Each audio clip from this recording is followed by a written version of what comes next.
Let's English with K.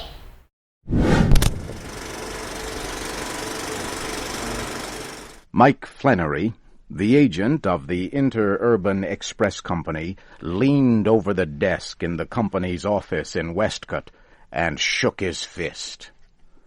Mr. Morehouse, angry and red, stood on the other side of the desk, shaking with fury. The argument had been long and hot. At last, Mr. Morehouse had become speechless. The cause of the trouble lay on the desk between the two men. It was a box with 2 guinea pigs inside. "Do as you like, then," shouted Flannery.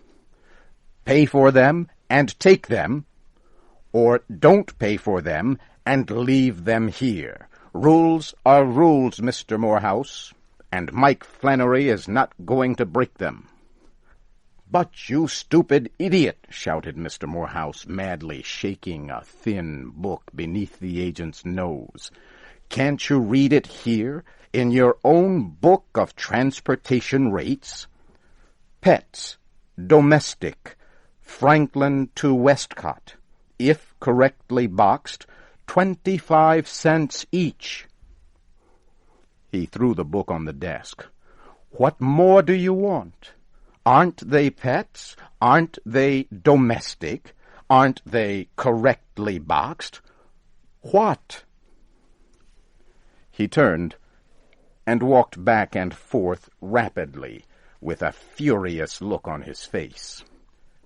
"Pets," he said. P-E-T-S. 25 cents each. 2 times 25 is 50. Can you understand that? I offer you 50 cents. Flannery reached for the book. He ran his hand through the pages and stopped at page 64. "I don't take 50 cents, he whispered in an unpleasant voice. "Here's the rule for it. When the agent be in any doubt about which 2 rates should be charged on a shipment, he shall charge the larger. The person receiving the shipment may put in a claim for the overcharge.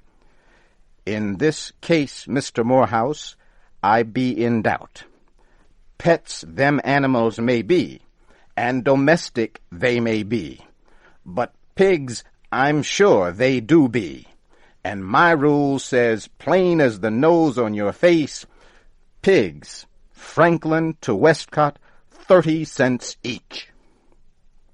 Mr. Morehouse shook his head savagely. "Nonsense," he shouted. "Confounded nonsense, I tell you. That rule means common pigs, not guinea pigs." "Pigs is pigs," Flannery said firmly. Mr. Morehouse bit his lip and then flung his arms out wildly. "Very well," he shouted. "You shall hear of this. Your president shall hear of this. It is an outrage.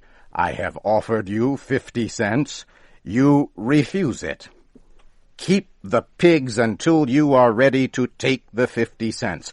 But by George, sir, if one hair of those pigs' heads is harmed, I will have the law on you." He turned and walked out, slamming the door.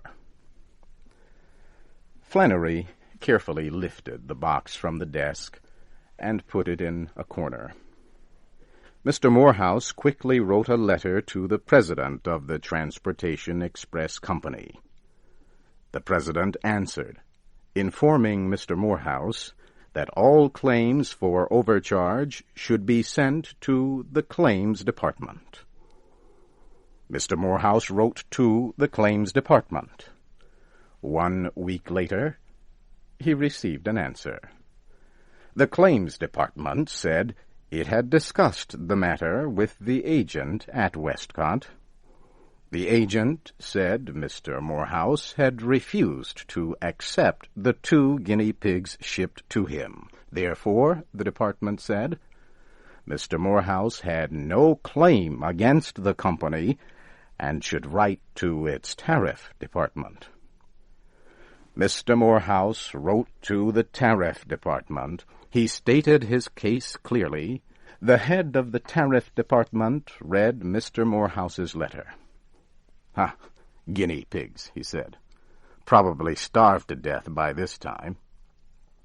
He wrote to the agent asking why the shipment was held up.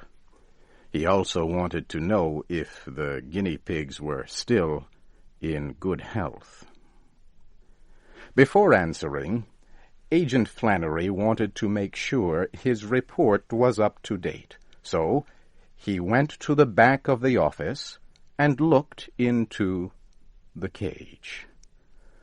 Good Lord, there were now 8 of them, all well and eating like hippopotamuses. He went back to the office and explained to the head of the tariff department what the rules said about pigs.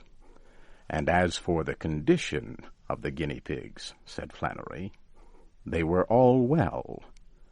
But there were 8 of them now, all good eaters. The head of the tariff department laughed when he read Flannery's letter. He read it again and became serious. "By George," he said, "Flannery is right. Pigs is pigs. I'll have to get something official on this." He spoke to the president of the company. The president treated the matter lightly. "What is the rate on pigs and on pets?" he asked. "Pigs, 30 cents. Pets, 25, the head of the tariff department answered. "Then, of course, guinea pigs are pigs," the president said. "Yes," the head of the tariff department agreed. "I look at it that way, too. A thing that can come under 2 rates is naturally to be charged at the higher one. But are guinea pigs pigs? Aren't they rabbits?" "Come to think of it," the president said, "I believe they are more like rabbits, sort of halfway between pig and rabbit. I think the question is this: are guinea pigs of the domestic pig family?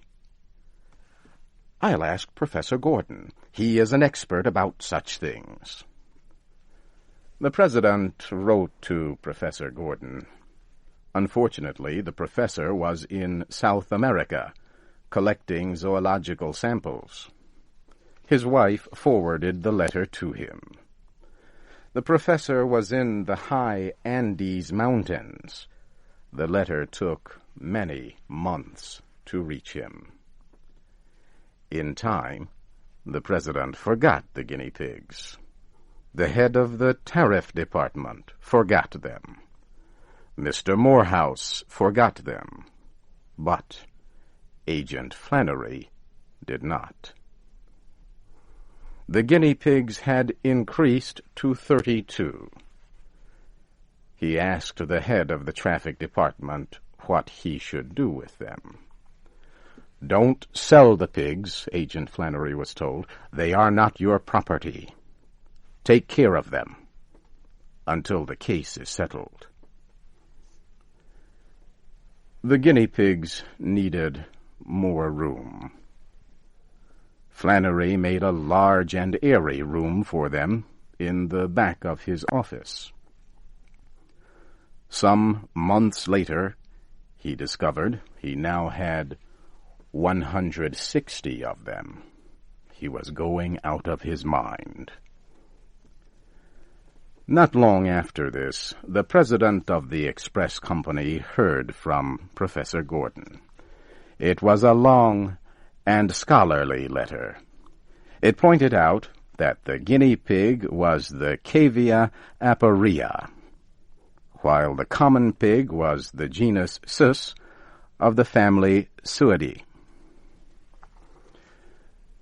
The president then told the head of the traffic department that guinea pigs are not pigs and must be charged only 25 cents as domestic pets.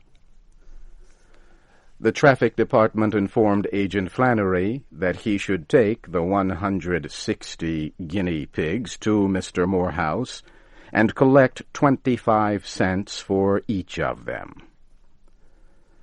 Agent Flannery wired back, "I've got 800 now. Shall I collect for 800 or what? How about the $64 I paid for cabbages to feed them?" Many letters went back and forth. Flannery was crowded into a few feet at the extreme front of the office. The guinea pigs had all the rest of the room. Time kept moving on as the letters continued to go back and forth. Flannery now had 4,064 guinea pigs. He was beginning to lose control of himself. Then he got a telegram from the company that said, "Error in guinea pig bill.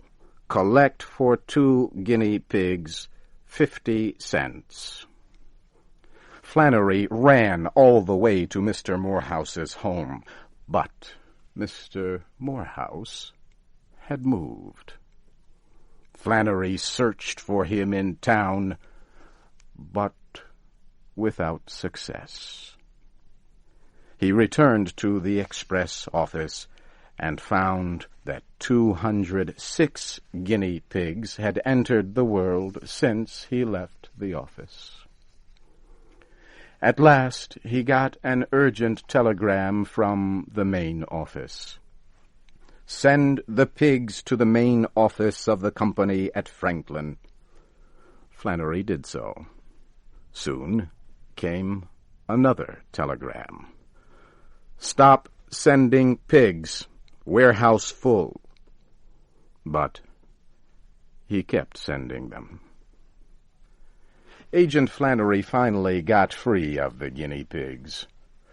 "Rules may be rules," he said, "but so long as Flannery runs this express office, pigs is pets, and cows is pets, and horses is pets, and lions and tigers and Rocky Mountain goats is pets, and the rate on them is 25 cents. Then he looked around and said cheerfully, "Well, anyhow, it is not as bad as it might have been. What if them guinea pigs had been elephants?"